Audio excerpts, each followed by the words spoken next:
Deva Syadimahi Diyo Yona Prachodayat Om. Wagwan and what's up, ladies and gentlemen, brothers and sisters, love yourselves and love each other. Welcome to Nice and Kind Discussions, where I talk to positive people about their positive projects on behalf of Operation Bless Everything. Now, John Crow is an English playwright, poet, performer and activist, and has been described as an urban shaman, the author of the Southwark Mysteries and the creator of the shrine in the Crossbones. So hopefully he can tell us a bit more about who is John Crow, and then what is the Southwark Mysteries, and what is the Crossbones and the Shrine. So thanks, Kev. Let us begin. Who is John Crow? Right, yeah, good question. So first thing to make clear, I came into this world and I was given the name John Constable, like the much more famous painter. And that is, you know, that's the name I've lived with all my life. And it's the name I publish my work under. So as a writer, I'm known as John Constable. But over the last 25 years, I guess, a lot of people, maybe more people, have come to know me as John Crow.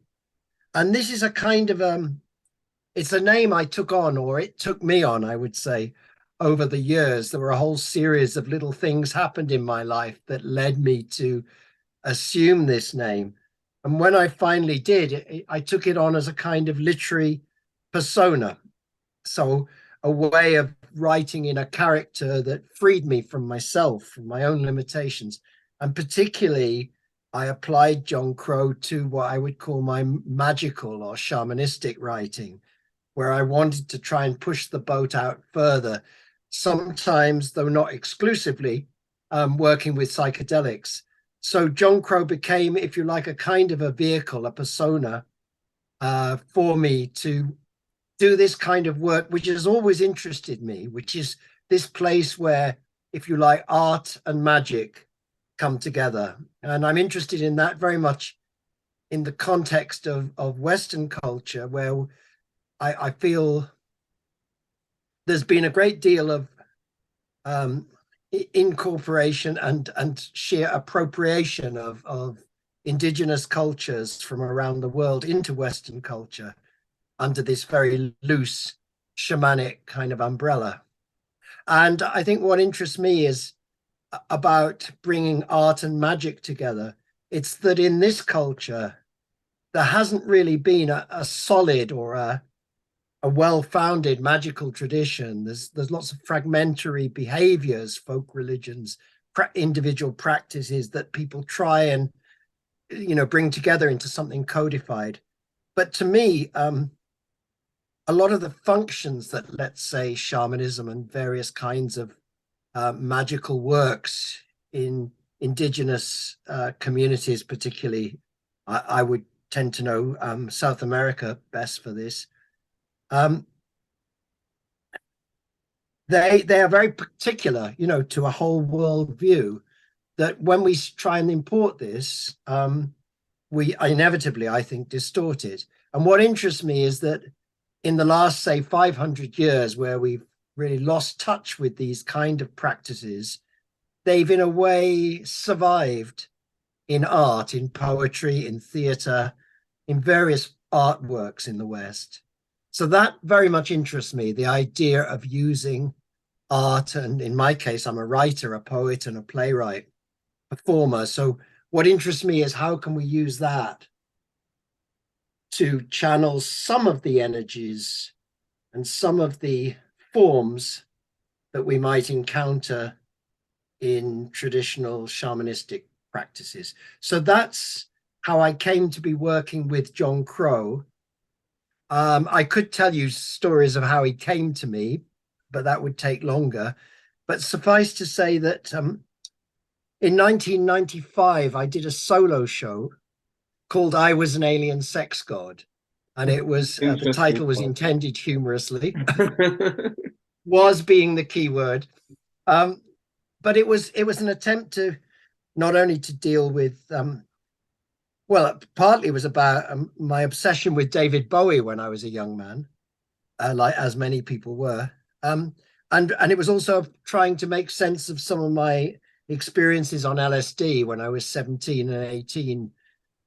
So very young, without really the architecture, psychic architecture to integrate the experiences. So they'd been sort of kicking around in my mind and my life ever since. So I'd stopped taking psychedelics at about the age of around 23, 24.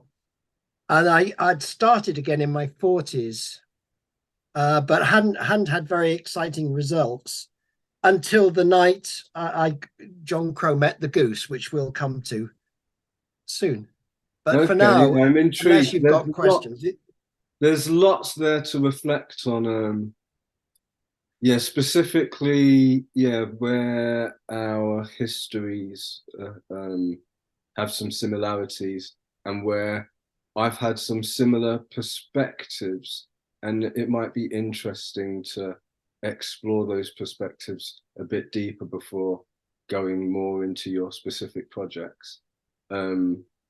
Yeah, the link between psychedelics and spirituality, specifically things like ayahuasca ceremonies and the use of peyote in sweat lodges, it's often associated with these indigenous cultures and specifically shamanism. So yeah, that led to the talk of Celtic spirituality. You didn't say specifically Celtic, but kind of Western spirituality and how a lot of that was cut off.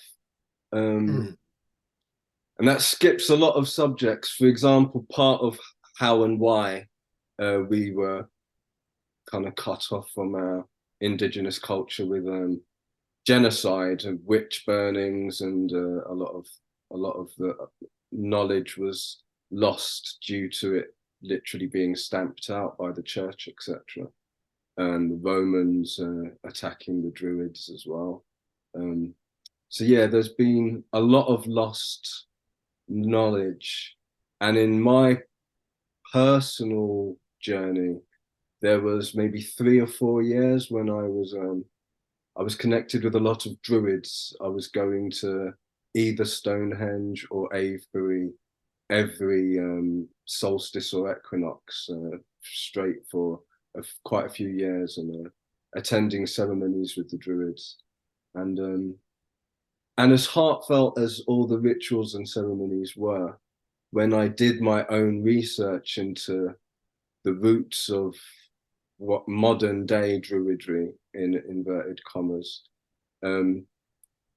for a start, Stonehenge apparently predates whatever we would call Druidry, and beyond that, most of the Druid orders have no direct connection with anything that was happening thousands of years ago. A lot of it is rooted in the teachings of a guy, I think his name was Philip Carr-Gomm, who apparently had lots of Masonic connections. And not to jump to any conspiracy theories or anything like that, but I just do not know what the motives of the Masonic lodges are. So it made me question if he was like the roots of a lot of the Druidry in the country, then it's all coming from a source that I don't know about. And that's not to give it any suspicion or anything, because I've followed a lot of religions and a lot of forms of spirituality where I don't necessarily know the roots of them. But you were speaking about trying to be authentic with the roots of indigenous knowledge and or wisdom and or spirituality.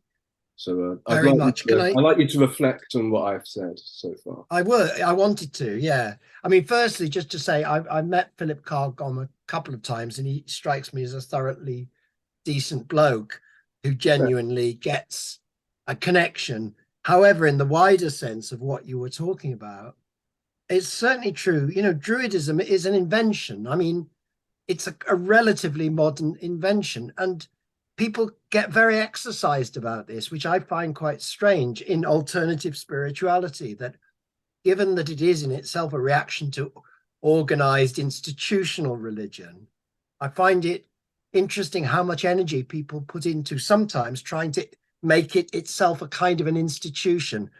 So you mentioned the Druids. Well, Druidic culture was really wiped out by the Romans. And of course, a lot of people say, oh, well, the Christians killed all the Druids. Well, no, they were pagan Romans at that time. They weren't Christians. History is much more complicated often than we want to make it, I feel, because, for example, there's a narrative that sees Christians and pagans constantly at war in this country in some way. And I think that's another very modern narrative.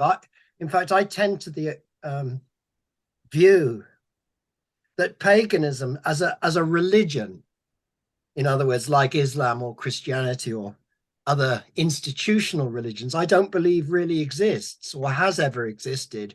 Well, it existed certainly in Rome, and probably the Druids provided a form of it. But what fascinates me is what we had, I think, in this country for 1,000 years and more is a creative interplay between the dominant religion, Christianity, and folk practices. So a lot of when we talk about religion and Christianity, we often are talking about this religion of empire that comes when Constantine converts the Roman Empire, and it becomes this quite repressive and controlling institution, very different from the teachings of Jesus or from the beliefs of the early Christians.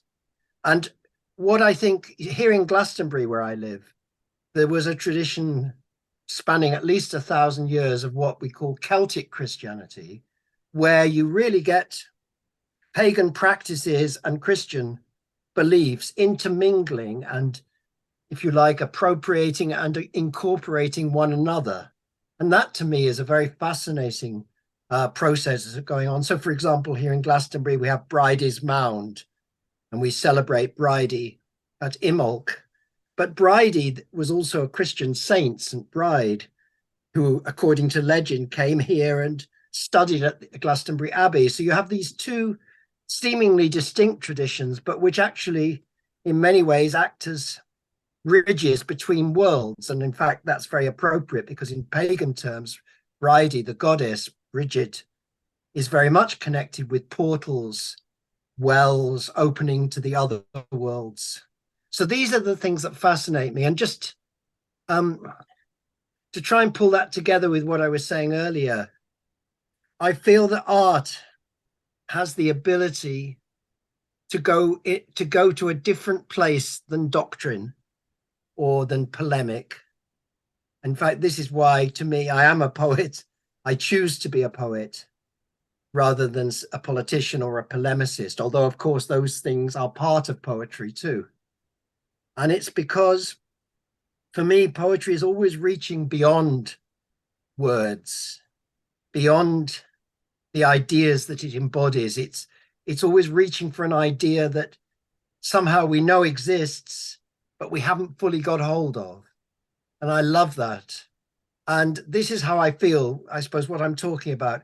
My practice is using art to be able to draw very freely, certainly on many pagan traditions, but also on Christian, Buddhist traditions. In fact, I've learned from many traditions in my life. And I spent the first 44 years of my life, I would say, gathering and learning and studying in many different traditions, and some in which I went deep and some I only had a very superficial encounter with.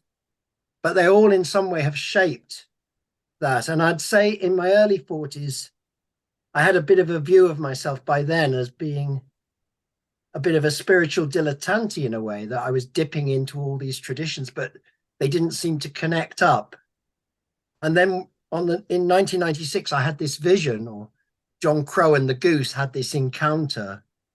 And it was as a result of that encounter that all these kind of disparate bits of knowledge and practice seemed to suddenly really powerfully come together and make perfect sense in a practice that in a way was unique, because the practice grew out of my life and the life of South London, of this part of South London where I lived half my life, in fact, the borough between the Elephant and Castle and London Bridge. And it was in... Continue, sorry. Please, again? I was going to ask, yeah, let's have some stories, and would you like to tell us, A, the story of how you got the name John Crow, and B, the story of the vision of the goose? Okay. I won't spend too long on how I got John Crow, because that could take a lot of time. I just say, I don't know if you're familiar, but in the Caribbean, there are traditions, the Anansi stories that of course came from West Africa, but changed their nature when they come to the Caribbean. And I came across them when I spent some time in Trinidad. And there's a character, you know, the Anansi story is Anansi the spider, yes. But he has this kind of gang of, on the surface, they look like losers, but they're kind of getting on with life fine. But they're all kind of like deformed animals. Was it drop-leg goat and half-faced pig? And one of them is broken-winged John Crow. And the name itself, I'd never come across. And the weird thing was, I was in Trinidad. This could turn into a long story. I'll try not to let it. I ran out of money after Carnival in Trinidad. I had nowhere to stay or anything. And then I met another playwright, Lennox Raphael, who'd written a very controversial play.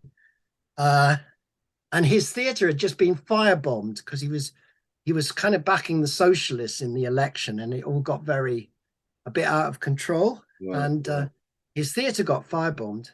I ended up first staying with him, and then when some of the crew didn't turn up, I ended up demolishing the theatre. This is before I'd even written a play. And it was Lennox who told me I should write a play, which I did. I wrote a play called Black Mass with one S, mass as in mass, as in play mass, as in carnival. Okay.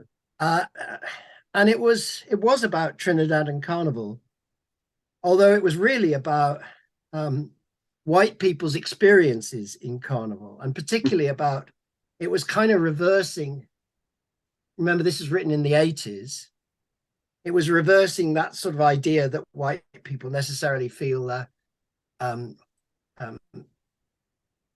well, they clearly do feel a certain entitlement, but that the idea of white people's presumed superiority, because I was putting them in a situation where, in a sense, they were surrounded by everything they were seeing was making them envious of this vibrant culture, the dancing, the music, the energy, the sense of bacchanal. And to me, I suppose I was trying to express what is bacchanal, in the Dionysian sense, that sense of derangements of the senses, allowing a real sense of being part of a crowd, part of a real collective experience. Bacchanal, so this was the play I wrote, Black Mass.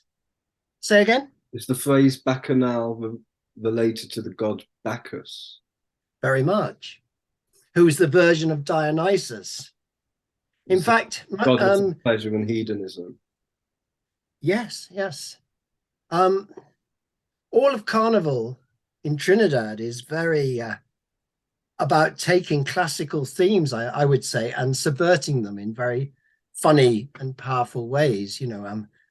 There's a whole argument that part of Carnival was started as a way of mocking the aristocrats, the rulers of the island, by like dressing a collective court jester or collective, yeah, right. Very like our misrule during the 12 days after Christmas. Those festivals of misrule where we have a lord or a lady of misrule who can reverse the established order, That's how I see it. Anyway, I mustn't go on anymore, except to say I was hanging out with Lennox and some of these actors, and I think we were very stoned one night, and we were talking about Anansi. And one guy suddenly fixes me with this very, very fierce look and points at me and says, "John Crow."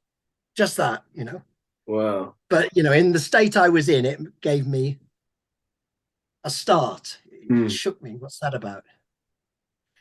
The thing was, when I mentioned my early acid experiences, when I was only 17, I'd taken a huge dose of acid and I'd actually shapeshifted into a crow. I mean, literally, using the word literally in that context is funny, of course. But to my whole perception, I had a completely convincing shapeshifting, not just flying in a sort of visionary world, but I was literally flying above the farmhouse, and I could look down on my friends sitting around the fire and literally see the tops of their heads. So it was like this, you know, nowadays, if you were doing a film, of course, you'd just say, yeah, overhead shot. But it was just, I went into as soon as I'd grown these wings and a beak, I was flying and I was in this overhead shot. So those are two examples of John Crow. And there were many more that all through my life had come through. So coming back to when I Was an Alien Sex God, my solo play, that was one of the characters. The persona I took for myself in that was John Crow. And it was very playful. It was a comedy. It was kind of about acid, but it was also like I played around with lots of myths. Like I pretended that John Crow had been in this very young 17-year-old undercover police officer for the North Wales drug squad, trying to bust a bunch of hippies in the hills and forced to drop acid so as not to take so as not to blow his cover. And then under the influence, stumbling into this massive worldwide conspiracy, you know, to basically colonize our minds. Wow. So it was very playful thing. Sounds like a great story. Have you still got the script? I have. I'll send it you if you'd like to see it. Please do send. I'm very curious. It sounds like. In fact, Kev, I've also, it's almost the only thing I've performed that was recorded. So I have a recording done in Battersea Arts Centre, which I'll put up as well. Yeah, that'd be great. That'd be great. And make sure you see it. Add the link as well. But look, I think that's enough to say. So that's how I got to John Crow. And really all that it needs now to bring us up to the Southwark Mysteries and Crossbones story is to say that on the night in question, I'd probably been playing with John Crow, playing with John Crow for about a year since I'd done Alien Sex God. And I'd already developed this idea, as I say, of using him for what you might call shamanistic writing. In other words, to get me out of the way, John Constable and all his psychology will leave in the changing room, and we'll go into action this time as John Crow. That was very much my thinking on the night of the 23rd November 1996. And I'd already been researching my local area because getting a big plane boom, which will let me get my breath. Just to let your audience know, if I sound breathless at times, I do have emphysema from partly 50 years of toking on very big joints, but we're doing our best. Nobody wants to hear negative. I've had so many freaks tell me it can't hurt you. But but the truth is the truth. So yeah, the truth is the truth. I live with it, but I don't regret really anything. Well, I do. I regret the odd thing, but I don't regret smoking, really. I had so many good experiences around campfires or back of the bike shed or whatever, you know. I mean, some of my best life experiences came from those things. So at this juncture, I just want to add, just a footnote that, I've had my own synchronicities and my own visions that led me to consider the crow to be my own spirit animal, and both incidental synchronicities or coincidences that happened in the normal world, but I also had a dream where I transformed into a crow, and a bear permitted me entrance to a portal. So that's a very short version of two very long stories. But I'm sure you and I could do a whole session on strange connectivities, you know. Yeah, quite. Synchronicities of being poets connected to crows. Indeed. Could be quite an interesting. Was it Hunan and Munin, Odin's raven eyes? Yeah, indeed, indeed. Yeah, I And think crow magic, you know, it is in some Native American traditions talk about crow medicine, and it's all to do with working with time as well, with changing the past in order to change the future, and even vice versa. You know, it's like moving around in time. That's something that's been very central to my work, and the work I'm about to talk about it's totally central to.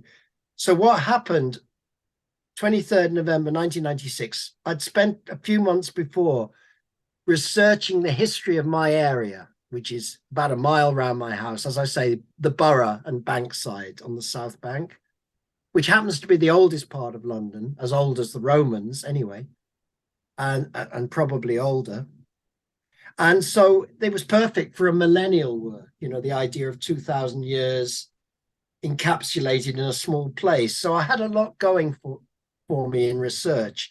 And in my research, I'd come across the Winchester geese. And these were sex workers, as we would now say, who were employed to work in brothels that were owned by the church in Southwark. The church was effectively the lord of the manor, the Bishop of Winchester. And the women, and they were mostly women, probably some men as well, who worked in the brothels became known as the Winchester geese. And that's a term used by Shakespeare, who may even have invented it. But it grabbed hold of my mind clearly. And to the extent that in the weeks before I had this vision, I'd started researching the Winchester geese, and I'd come across something called the ordinances by which they were licensed by the bishop, by the church. So this had grabbed hold of my mind very much. But then on the night of the 23rd November, firstly, I took a very, very large dose of LSD, something I don't recommend people to do. I did spend hours preparing, which I think was a really good idea. And the way I prepared was really to try and empty myself, purify myself. So I literally bathed and oiled myself, but I also spent several hours chanting the Heart Sutra, which, through a long story, but I happened to live a year in Japan, I'd learned to chant it in Japanese, and so on. And when you do it in Japanese or in the original Sanskrit, I think it has, as well as meaning, it has a rhythmic, energetic force. And so this, to me, the effect of chanting this for hours was to make me feel that I'd entered a state in which I was very empty. My own psychology wasn't going nuts. That was really important, because what happened, I started writing as John Crow, and it was sort of ranting and roaming, and very little of the writing I did between 7 and 11 o'clock that night came through. At 11 o'clock, it was like this spirit came into the room, and she immediately identified herself, the goose. But not just that, but it was like it's like if you walked into my room with your whole story around you, and you might refer to things. Maybe you'd say, hey, we met at Small World a few years ago, remember? And you might even make a joke about it. But I don't know, I'm just giving an example. You might make a joke about Pony or something like that. And this is what the goose was like, except she was like it with John Crow. And that was the freakiest thing. It was like this persona I'd got suddenly seemed to have his own life, and she knew all about it. And they were doing their dance, they were having their conversation. And really, I've never had a situation like this before, where in the past, when I'd been tripping as a young man, I'd sometimes written to kind of help me navigate what I was going through. This time it felt like I was hanging on for dear life. I mean, John Constable, the writer, had no alternative but to sit in the notebook and just write as much as I could get down and let them just go, because they really went. And the thing was, the goose spoke entirely in poetry, and John Crow.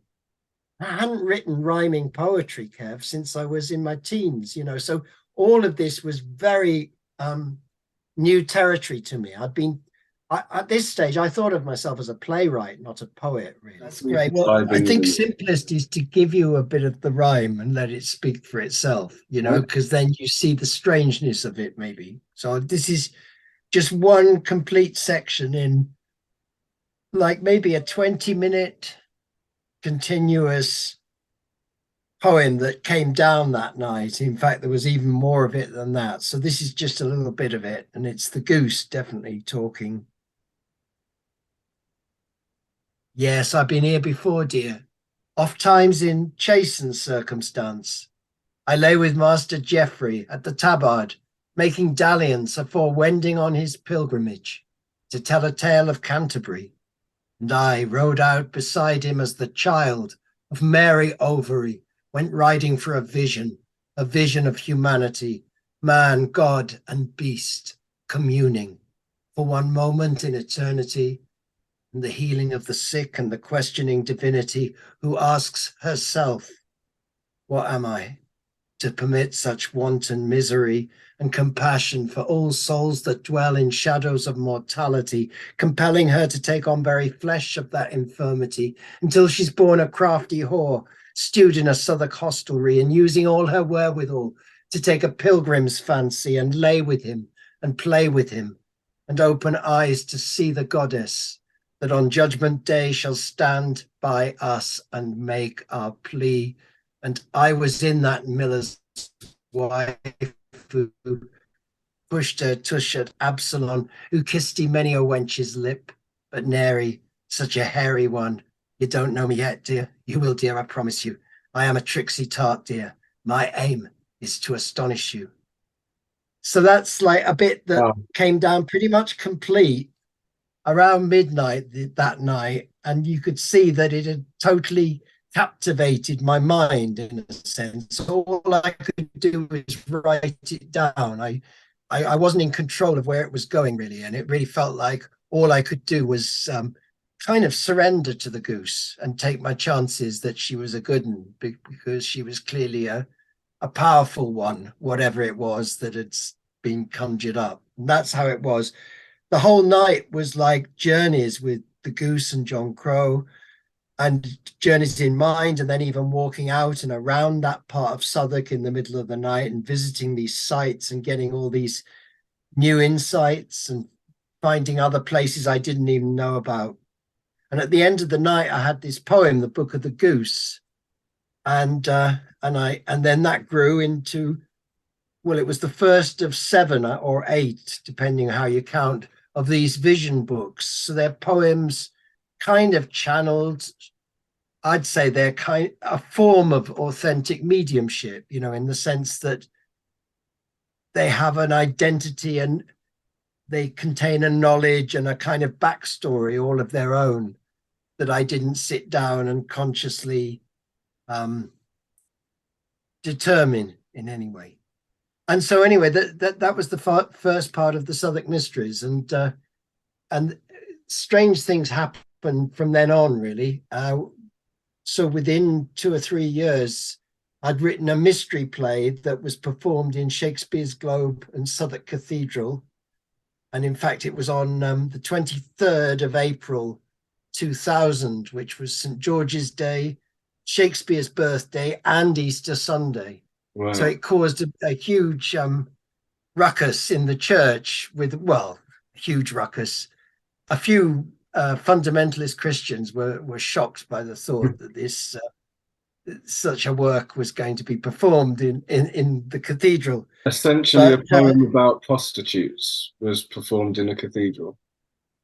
Yes, well, it grew into a very strange mystery play that was informed by, in a sense, a really interesting tussle I had with the Dean of Southwark. And I say tussle in a very creative, determined I was going to write an authentic Christian mystery play. And I was equally determined that I was going to be true to the spirit of the goose, who the visionary poem that unfolded on the night of the 23rd November 1996, The Book of the Goose, was the first of 7 vision books that the Book of the Crow, the Book of the New South Bank, the Book of the Honest John.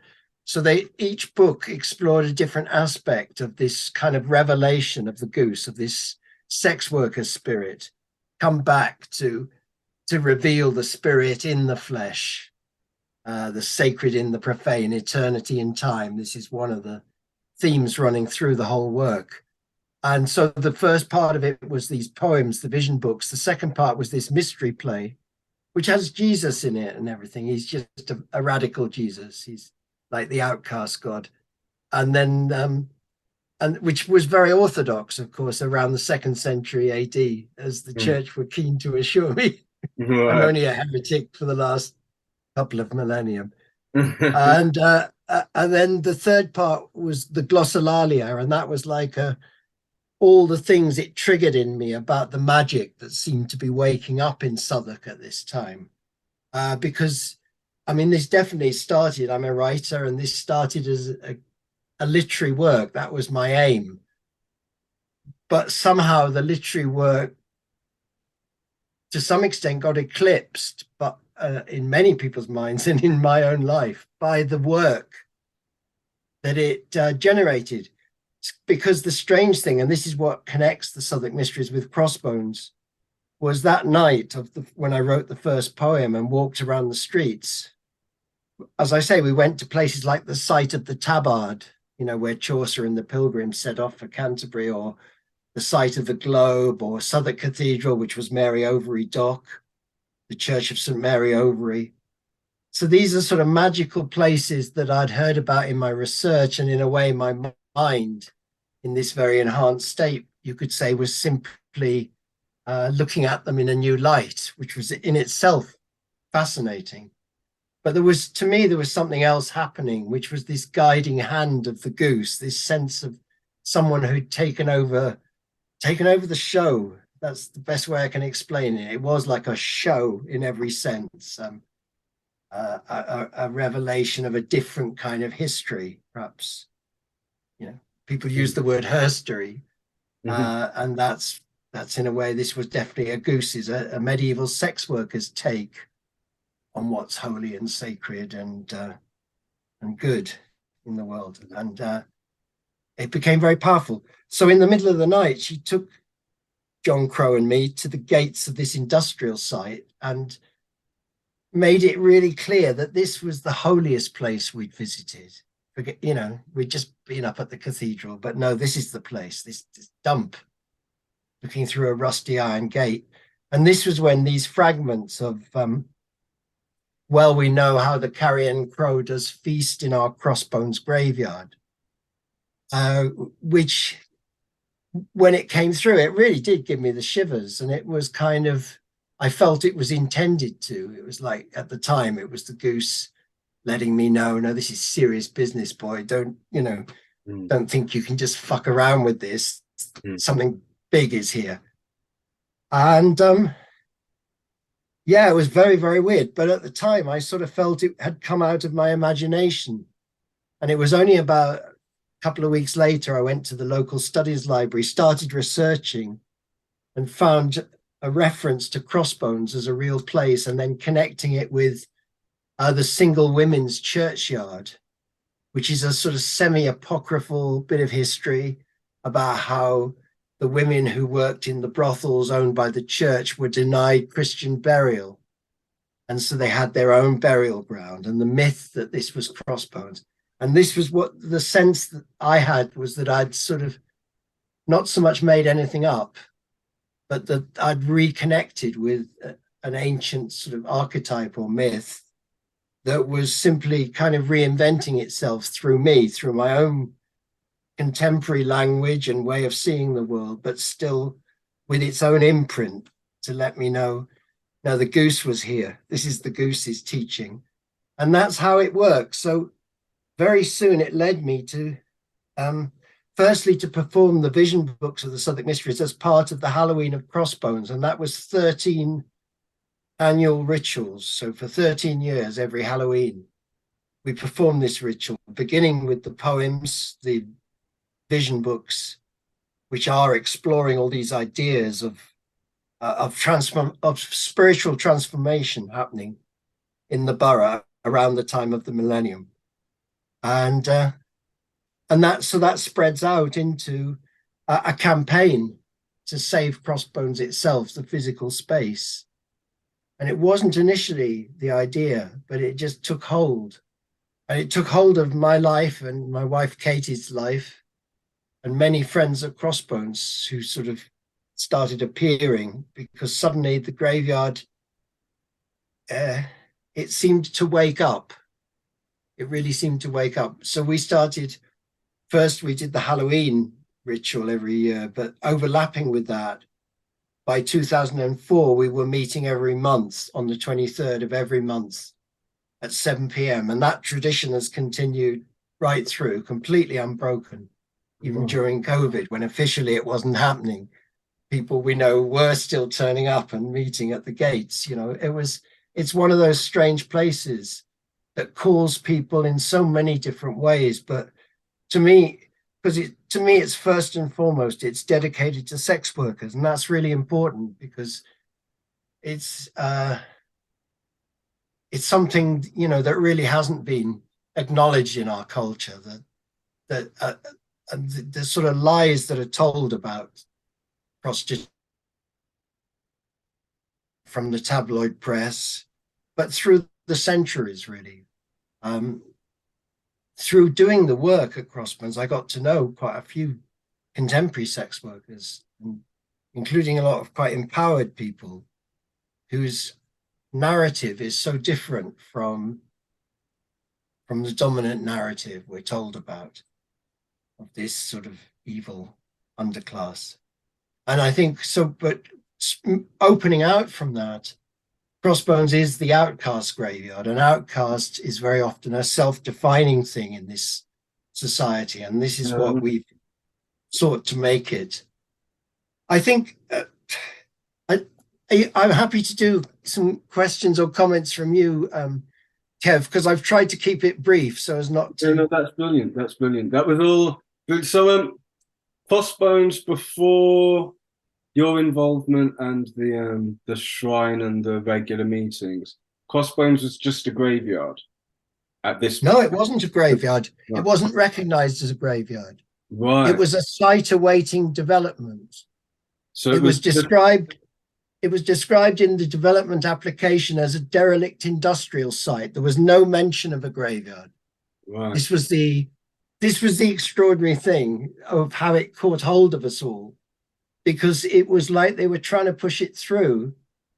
But myself and there was a woman who campaigned from a completely different angle, but ultimately we complemented each other. What happened had tuned into the fact, yeah, it's a graveyard, there's no question. They've just dug up some bones as well. You know, the more we looked into it, the more full on it was. They'd been building, yeah, I haven't said this. So when I researched it, it turned out that they destroyed the eastern part of Crossbones when they built the Jubilee Line extension. And this is the electricity substation. So when you, whenever you travel on the Jubilee Line around London Bridge, you're being powered from this great dynamo sunk into the outcast graveyard. And they completely destroyed that part of the graveyard. They officially removed 148 skeletons, which this was Museum of London, and they estimated that was a small percentage. They estimated the total burials were probably 15,000. So this was in the whole graveyard. So then we started campaigning to save what was left. And that was, which is about 2/3 of the original graveyard, as far as we can tell. And initially it was up for development with 3 tower blocks. And yeah, it was a long history, too long and complicated to tell, with loads of appeals, lots of legal work, but lots of magic as well, and things just working out in amazing ways. And especially one of the great things of Crossbones was discovering that there are people on the inside of establishments who sometimes want to help, genuinely want to help, because they actually get it. And we had that all the way along. We had people from the people who we were supposed to be fighting and, you know, sometimes had to talk tough with, like Transport for London, but they were like huge organization. And Friends of Crossbones was really me and Katie and a few outlaw mates doing a kind of a piece of performance art. That's sometimes how I like to think of it, because to me it's deeply spiritual and magical as well, but I want it to be accessible to everybody, and I think that's quite important. If you say it's also just a performance, you know, some people get together on the street and they honor the outcast, and we do these rituals, we tie ribbons, and we remember our own dead, especially those of us who feel in some way marginalized or shut out, or, you know, it's amazing how many people do come to Crossbones from all sorts of backgrounds who have some sort of experience like that, and who actually feel real healing thing from coming to a place that says, yeah, this is for the bad people, you know, this isn't for the holy holies, this is for people who live a life, you know, make mistakes, but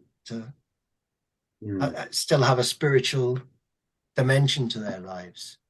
And to me, that's what the goose embodies, you know, this whole idea of a tradition on Bankside that's kind of, it's the tradition of Shakespeare and ballads and music and this whole culture, which was totally mixed up, of course, with the world's oldest profession. I mean, Bankside was the pleasure quarter, and English theatre, Shakespeare's theatre, was born in a red light district. And as like I said, I think earlier, Shakespeare, I think, is the first man to use the term Winchester goose very playfully.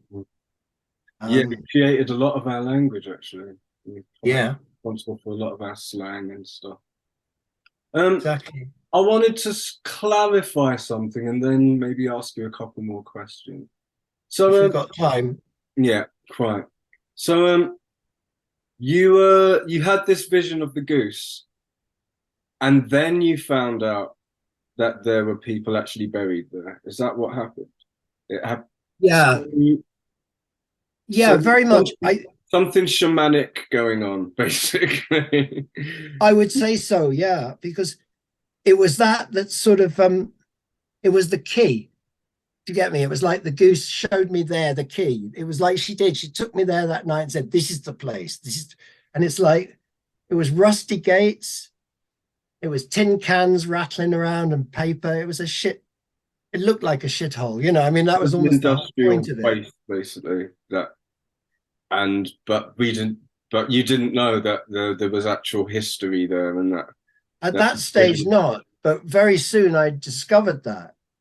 And the thing was, you see, that night when I went walking around and visiting places in mind and body, they were places I'd researched, and I knew about the Winchester geese, but somehow I didn't know about Crossbones. It was a different branch of a different story, if you get me. Right. And it's like, it's quite funny, in the years since, at times Transport for London tried to prove that my story wasn't historically accurate, which is kind of funny because I only ever claimed to be a poet having a vision rather than a historian researching. So that was funny always to me. But yeah, to me, what I did was, or what happened that night and what created the goose, I think, was connecting this idea of a graveyard for sex workers and outcasts, especially women, with the idea of the women, the Winchester geese, being, in a sense, protected by the church, because they were governed by ordinances, which in a way regulated their behavior, of course, as well. And you can argue that the church preyed on them to some extent, but they also gave them a measure of protection. So for one of the periods in our history, sex workers actually did have some protection from, say, stew holders, brothel keepers, keeping women against their will. Wow. It's quite interesting, you know, that you get 1,000 years ago rules and regulations that recognize, you know, these the world's oldest profession. Why not have rules? Why not recognize these things go on and create best practice and try and try and really protect against, real abuse, and trafficking and slavery, instead of what I think happens, and this is what the Southwark Mysteries is very much about, is the Puritan mind sort of fetishizes sex as a sort of something that makes it unable to approach things with the same equanimity that we approach other things. We look at other industries, we look at good and bad practice, we see the horrific abuses sometimes within industries, and we try to reform them and reward the industries that have good practice. And yet you're suggesting that in the sex industry, and it's kind of like, that for years that was really heresy to suggest such a thing, because it had to be, especially in the tabloid press, it has to remain in that position of both titillating but also to be condemned. And this is what I think is so fascinating for me about Crossbones and the Goose, is the embracing of a kind of flawed humanity that we are, saying, no, this is interesting, this is, people have cracks in them, and that's the oldest profession is the oldest profession for a reason. We all have desires, we all have needs, whether the so it was a way of reaching out to a bigger sense of inclusion, I would say, what I would say, just from an outsider's perspective, there being like 15,000 odd bodies in one place, that's a lot of energy, and that most of them would have had a similar story. That's a lot of energy. That's also almost feels like a pressure cooker. Like there's all these stories just hiding under the ground, and it was almost as if, okay, if this spirit doesn't converse with the right being, nobody's going to hear these stories, and there's just going to be an industrial estate on top of it, and it had to be expressed somehow. It's interesting the phrase you used right at the start of talking about the poem coming, was saying how it came down to you, I think was the phrase you used. And I very much, especially when I'm writing poetry, it often feels like I'm just this vessel, and this poem is coming down from some source of inspiration. It feels like it's from above, and it feels like it's coming through me, and it feels like it gets filtered through my personality. I'm writing it my way, and I'm throwing in my influences, but it's not all coming from me, it's coming through me, which is an interesting perspective as well. We have yes to all of that. I think all writers, we're looking for something to come through us.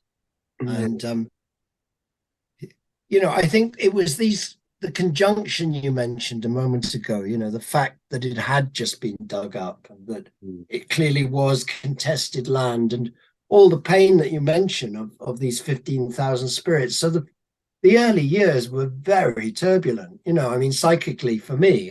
Wow, I can imagine. I think I was, I had a spell. I was very messianic as well, which scary time. I think that's part of at least most people's spiritual journey. We've only got about 10 minutes left, but I'm going to do a slight aside. In my experience, as part of the spiritual journey, most people begin to realize synchronicities and magical coincidences in their lives. And it's very easy, if you haven't got a wider perspective. And I went through something similar myself. It's very easy to see all these synchronicities and think, I must be the center of the universe. Yes. Everything is about me. But the truth is, synchronicity is happening all the time, and it's happening for everyone. And when our perspective is expanded, we start to see all the connections. But it's not that the connections have just started happening. they were always happening, but you were having a mundane life with mundane people, so the synchronicities weren't obvious. But when you start having crazy coincidences with magical characters, and you start to follow those synchronicities, and you see them multiply, yeah, then you can, it's very easy to think, I must be the mighty one, everyone's waiting for the truth one. And the truth is, like, often trying to be the messianic one and the messenger is counterproductive. People don't want to hear it. They're going to call you a lunatic and or a conspiracy theorist when you may be telling entirely the truth, and you might, your words might be entirely right. So yeah, that's, in witnessing my own stumbles with that, I've tried to help guide other people out of it, but sometimes you just can't, you know. It's just people are on their path, and it's like, I'm the one, and I'm going to tell everybody I'm the one. And I think it is often, like you say, it's a part of the path, and if you're lucky, someone pulls the rug from under you quickly enough. Yeah. And the goose was quite good on that. I mean, that was the good thing of having a guide, a muse, whatever she is, who was playful. And yeah, especially if I got too holy and stuff, you know, she was quite good at reminding me who I was. Just this sort of sounds like a very grounded spirit. Well, I think she was, and this was what made it possible, because at times in those early years, the thought of 15,000 spirits, some of them probably quite feral and, you know, maybe even vicious, God knows, given the lives some of them may have lived. Yeah, right. Was quite heavy. And it was something about the goose. And this is this thing about checking her out and then deciding, no, I will serve her. I will surrender her. It doesn't work for everyone. Some, you know, I mean, this idea of a mediatrix maybe is what it is, or a muse. But for me, you know, it really did help to get me out of the way in the end. I mean, I had to work on it. And as I say, I'd have those moments. I'd think, yeah, it's me, JC, returned at the end of time. I just want to focus on the positive side of these interviews. I just want to speak a bit more about the community that it's created. So you were talking about people started to meet, was it weekly, did you say? Monthly, on the 23rd of every month, yeah. 23 has been a special number for me, but yeah. But for me too.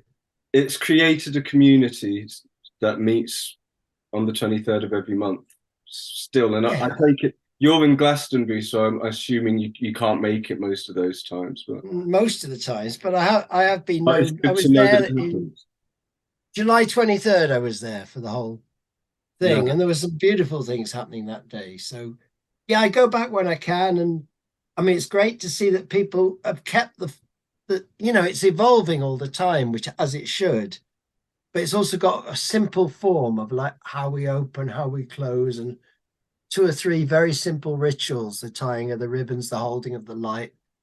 They allow everybody, like whatever your faith, or if you don't have a faith, people can join in that. That's like a human communion. And that to me is what really Crossbones is. Holding of the lights, can you specify exactly what happens? So with the holding of the light, that's our first real ritual after we've opened and talked a bit about why we're there. Is we imagine, or we get someone to hold a candle, but each of us thinking of, yeah, we're holding a candle in our heart. And in a sense, each little spark of our conscious, or each consciousness with us in this communion is a little spark in the dark, and it's connected with all these other sparks from the past, this transmission. That's what I guess we're trying to tune into, this sense of we are really in communion with the living and the dead, but particularly everyone who's present at that moment. It is like a tuning in. And so we're holding the light. And the idea is we're lighting the open pathways. Because one of the blessings we work with very strongly is open pathways. And for all beings, you know, for all of us, because we each have a unique destiny, and may we each be able to fulfill that. So it's just a visualization of the light filling our bodies and flowing out to light the pathways of the world. And what's lovely in that is also to cultivate shining emptiness. And because remember, we're doing this in a back street, but right in the middle of London. So there are helicopters and trains and drunks and, you know, crazy folk of all kinds. And some crazy folk have come specifically because of what we're doing, you know. So all of that has to be held. And that's where these rituals have really been beautiful, actually, because they do hold people. They give them space also to express themselves, but also there's enough of a hold to bring people back in. So far they've been really wonderful, in fact, you know, as a way of connecting. But it is this thing of we're meeting in a back street.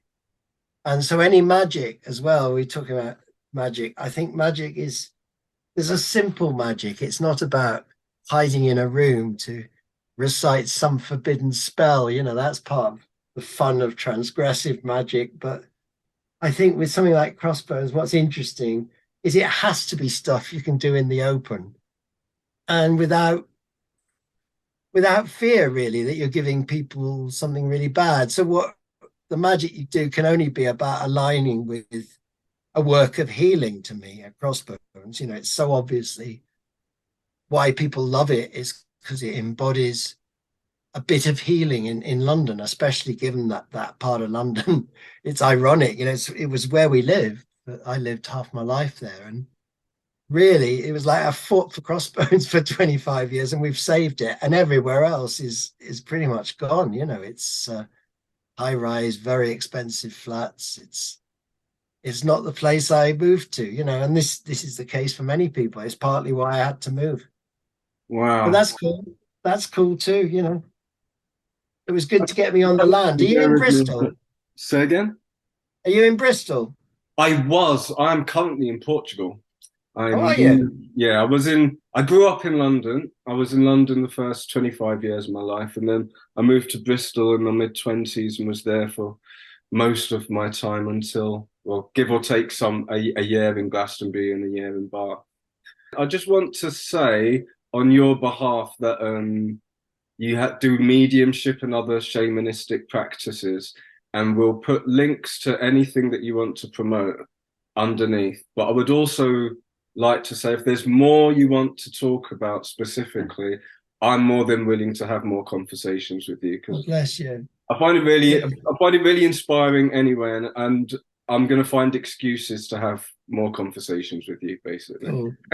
Well, encourage people. Thank you, Kev. I really appreciate it too. It's good talking to you. Encourage folk, you know, that's my other book, Grail, about Glastonbury, and that's the Southwark Mysteries. So, you know, a writer, you like to be read. So yeah, right. Anybody wants to get in touch with me.